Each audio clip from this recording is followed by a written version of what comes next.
27 রোজার রাতে সন্তান ফোন দিয়া বলে, বাবা আমি আগামীকাল রওনা দিলে রাত 2টা-3টায় গিয়া ঢাকায় নামবো, আমি সাহারি তোমাদের সঙ্গেই খাবো। মা বসে আছে, মায়ের সন্তানের বাবাও বসে আছে, সন্তান আসবে। রাত্র 2টা-3টা হয়ে গেছে, সাহারির সময় হয়ে গেছে, সন্তানের খবর নাই। শেষ টাইমে মা বাবা সাহারি খেয়ে ফজরের নামাজ পড়ে দরজার মধ্যে অপেক্ষা করতেছে, সন্তানের খবর নাই। 8টা, 9টা, 10টা বেজে গেছে, মায়ের মনটার ভালো লাগে না।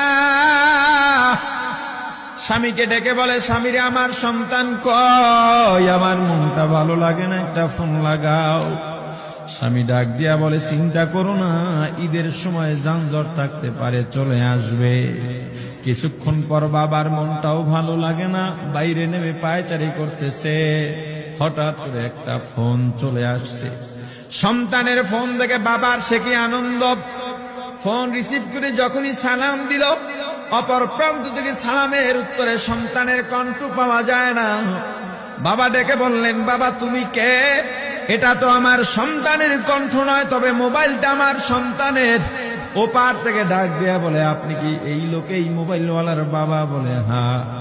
আপনি এখনো বাড়িতে কি করেন? আপনার যেই সন্তান ঢাকা থেকে গাড়ি নিয়া 2500-এর দিকে রওনা দিয়েছিল, ওই গাড়িটা 2500 পৌঁছতে পারে নাই। পথিমধ্যে সংঘর্ষে রাস্তার মধ্যে অনেকগুলো মানুষ মারা গেছে, অনেক যুবকও তার মধ্যে আছে। রাস্তার পাশে সাদা কাপড় দিয়া ঢাকা।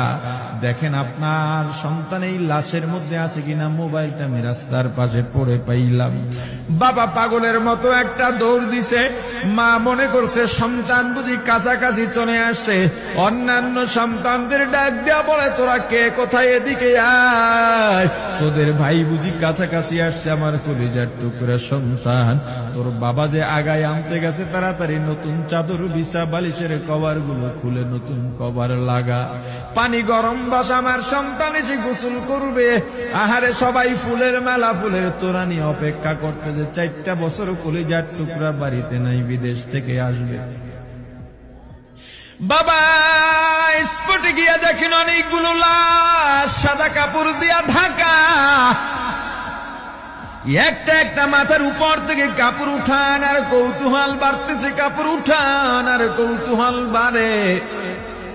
হঠাৎ তাকায় দেখে কলিজার টুকরা সন্তান লাশের মিছিলে শামিল হয়ে গেছে। বাবা সন্তানকে ধরে কাঁদেন আর বলেন, বাবা এত আদর আপ্যায়ন